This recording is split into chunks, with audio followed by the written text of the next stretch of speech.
Most of you don't know that coronavirus as a model of a pathogen was isolated in 1965.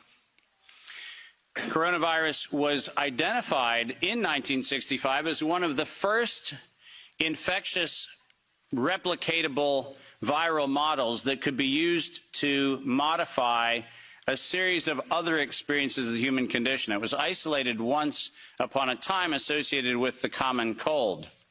But what's particularly interesting about its isolation in 1965 was that it was immediately identified as a pathogen that could be used and modified for a whole host of reasons. And you heard me correctly, that was 1965. And by the way, these slides are public domain. You're welcome to look at every single reference. Every comment that I made is based on published material, so do make sure that you look at those references. But in 1966, the very first COV coronavirus model was used as a transatlantic biological experiment in human manipulation. And you heard the date, 1966. I hope you're getting the point of what I'm saying. This is not an overnight thing. This is actually something that's been long in the making. A year before I was born, we had the first transatlantic coronavirus data sharing experiment between the United States and the United Kingdom. And in 1967, the year I was born, we did the first human trials on inoculating people with modified coronavirus. Isn't that amazing? 56 years ago, the overnight success of a pathogen that's been 56 years in engineering. And I want that to chill with all of you. Where were we when we actually allowed, in violation of biological and chemical weapons treaties, where were we as a human civilization when we thought it was an acceptable thing to do to take a pathogen for the United States and infect the world with it? Where was that conversation? And what should have been that conversation in 1967? That conversation wasn't had. Ironically, the common cold was turned into a chimera in the 1970s.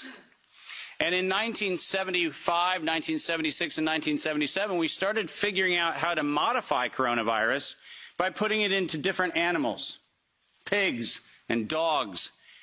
And not surprisingly, by the time we got to 1990, we found out that coronavirus as an infectious agent was an industrial problem for two primary industries, the industries of dogs and pigs. Dog breeders and pigs found that coronavirus created gastrointestinal problems, and that became the basis for Pfizer's first spike protein vaccine patent, filed, are you ready for this, in 1990. Did you hear what I just said? 1990. Operation Warp Speed? I'm sorry. Where's the warp and the speed? Pfizer, 1990, the very first spike protein vaccine for coronavirus. Isn't that fascinating? Isn't it fascinating that we were told that, well, the spike protein is a new thing. We just found out that that's the problem. No. As a matter of fact, we didn't just find out it was not just now the problem. We found that out in 1990 and filed the first patents on vaccines in 1990 for the spike protein of coronavirus. And who would have thought? Pfizer. Clearly the innocent organization that does nothing but promote human health. Clearly Pfizer. The organization that has not bought the votes in this chamber and in every chamber of every government around the world. Not that Pfizer. Certainly they wouldn't have had anything to do with this. But oh yes, they did. And in 1990, they found out that there was a problem with vaccines. They didn't work. You know why they didn't work? It turns out that coronavirus is a very malleable model. It transforms and it changes and it mutates over time. As a matter of fact, every publication on vaccines for coronavirus from 1990 until 2018, every single publication concluded that coronavirus escapes the vaccine impulse. because it modifies and mutates too quickly for vaccines to be effective. And since 1990 to 2018, that is the published science, ladies and gentlemen. That's following the science. Following the science is their own indictment of their own programs that said it doesn't work. And there are thousands of publications to that effect, not a few hundred, and not paid for by pharmaceutical companies. These are publications that are independent scientific research that shows unequivocally, including efforts of the chimera modifications made by Ralph Baric in the University of North Carolina, Chapel Hill. All of them show vaccines do not work on coronavirus. That's the science. And that science has never been disputed. But then we had an interesting development in 2002. And this date is most important. Because in 2002, the University of North Carolina, Chapel Hill patented, and I quote, an infectious replication defective clone of coronavirus. Listen to those words, infectious replication defective. What does that phrase actually mean? For those of you not familiar with language, let me unpack it for you. Infectious replication defective means a weapon.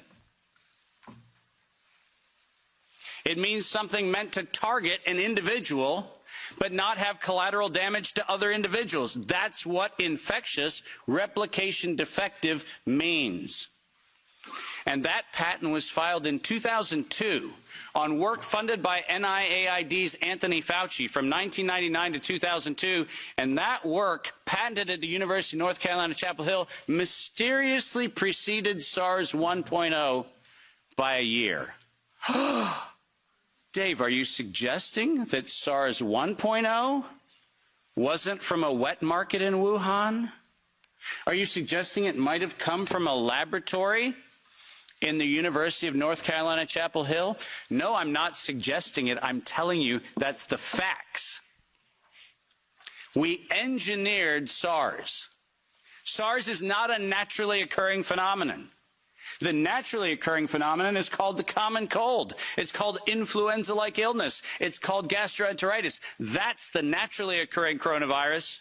SARS is the research developed by humans weaponizing a life system model to actually attack human beings. And they patented it in 2002.